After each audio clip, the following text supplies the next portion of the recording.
Hello guys, my name is Ashish. आज मैं आपसे कुछ किसी पर्टिकुलर टॉपिक पे बात करना चाहूँगा। Challenges for BJP in south India. जैसा कि सब जानते हैं कि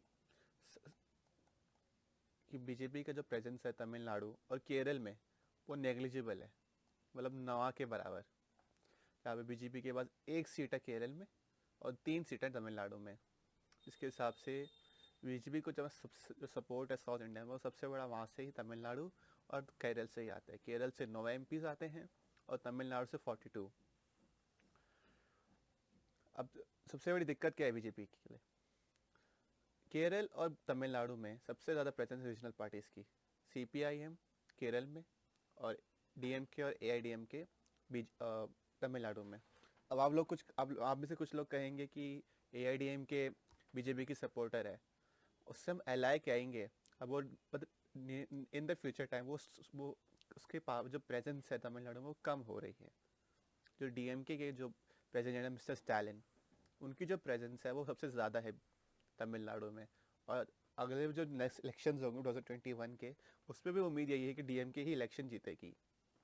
दूसरी problem, weak alliance of BJP.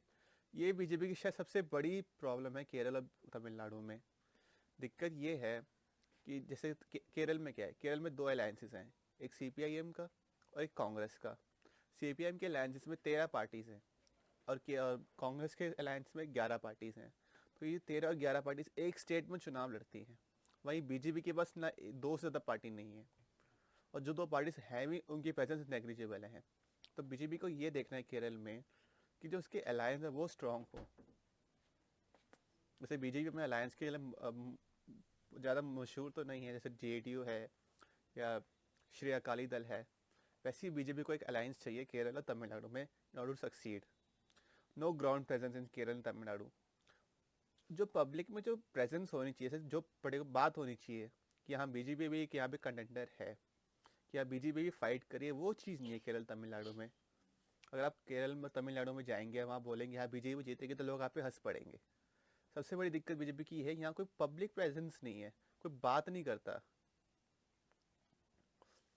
Last एक चौथा कारण भी है, जो सपोर्ट है वो हिंदू कंजर्वेटिव फैमिली से ही मिलता है बीजेपी को यहाँ पे। जो हिंदूज हैं, जिन जो मतलब पुरानी सोच वाले हैं, या जो जो आप हिसाब लगा लो जो 1990s के बाद से जो पैदा हुए हैं, उनका जो सपोर्ट है बीजेपी को नहीं मिलता। उसका सबसे बड़ा कारण है CPIM और रीजनल पार्टीज का प्रेजेंस। जो आज का यूथ है वो बीजेपी के साथ नहीं जुड़ा हुआ। और ये जो सबसे लास्ट फिफ्थ मैं बात करने जा रहा हूँ, जो लेसर हिंदी स्पीकिंग पीपल है, ये सबसे बड़ी दिक्कत है कि जो वहाँ पे जो रीजनल लैंग्वेज का जो प्रेजेंस है और जो उसके स्ट्रॉन्ग होल्ड्स हैं, वो सबसे ज़्यादा है केरल तमिलनाडु में। आप केरल में चाहे बिना मलयालम के सर्वाइव नहीं कर पाएंगे केरल में। आप बिना तमिल के आप तमिलनाडु में आपका जीना दिक्कत होगा। मैं मानता हूँ कि इंग्लिश भी वहाँ बोली जाती है, पर इस लेवल की नहीं कि आप वहाँ सर्वाइव कर सकें। जो लास्ट कारण है, जो सबसे बड़ा जो अलग बनाता है केरल और तमिलनाडु को, वो है पीपल जो ओरिएंटेड है ग्राउंड इश्यूज पे ज़्यादा ओरिएंटेड है।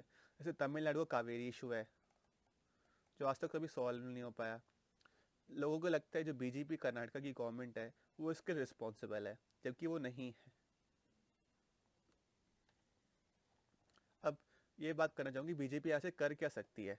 What can BJP do from here? Connect with the young minds of states. अब आप सोच रहे होंगे मैंने ये फोटो क्यों डाली। आप इनको नहीं जानते हैं शायद। ये केरल की बहुत फेमस बाइक राइडिंग मेंबर है। अब आप सोचेंगे बाइक राइडिंग का बीजेपी से क्या लेने देना। तो बीजेपी को जो केरल में कल्चर है बाइकिंग का, जो बीजेपी को यंग माइंड से जोड़ सकता है। आप कहेंगे इससे क्या होगा, कि जब तक आप आप जाओगे नहीं उसके अंदर, लोगों से मिलोगे नहीं, वहाँ बात नहीं होगी, चाहे आपके अगेंस्ट में बात क्यों ना हो, बात तो होगी आपके बारे में पहले। जब आपके बारे में बात ही नहीं कोई करेगा तो आप लड़ोगे कैसे? तो सबसे बड़ी बात यह है कि आपको यंग माइंड के स्टेट्स के जो यंग माइंड्स है उनके साथ कनेक्ट करना पड़ेगा, उनके बारे में बात करनी पड़ेगी। तो ये एक सबसे बड़ा जो है, जो बीजेपी को करना चाहिए केरल और तमिलनाडु में। Next, be more focus on ground issues. ये वो सबसे बड़ा टॉपिक है। जैसे कावेरी का इशू तमिलनाडु में, तो केरल में से हिंदूज की डिक्रीजिंग पॉपुलेशन का जो इशू है, जो बीजेपी ने पकड़ा भी है, पर उस लेवल पे नहीं, क्योंकि वहाँ ग्राउंड रियलिटी भी कुछ और ही है, बीजेपी कुछ और ही सोच रही है। अब आप सोचेंगे कि मैंने ये फोटो क्यों डाली है। ये ऊटी की फोटो है। ऊटी में बहुत साल से इशू चल रहा है हाई पॉपुलेशन का, जिसमें दिक्कत ये है कि जो ऊटी की जो पॉपुलेशन है वो बहुत ज़्यादा हो चुकी है, और वहाँ पे रहने वाले लोग भी बहुत ज़्यादा हैं। जो पॉपुलेशन डेंसिटी है वहाँ की, उसके हिसाब से वहाँ लोग बहुत ज़्यादा रहते हैं, इसलिए अब वो जगह ओवर क्राउडेड है। तो ये बहुत हॉट टॉपिक चल रहा है वहाँ पे। पर बीजेपी का इसके ऊपर कोई रिव्यू, कोई कोई बात नहीं, कोई कोई बात नहीं करी ना, कोई इस पर अपना बयान दिया ना कुछ, नथिंग। तो बीजेपी को ये देखना होगा जो वहाँ रेगुलर इश्यूज हो रहे हैं, उसको उसके ऊपर बीजेपी को अपनी बात करनी ही चाहिए।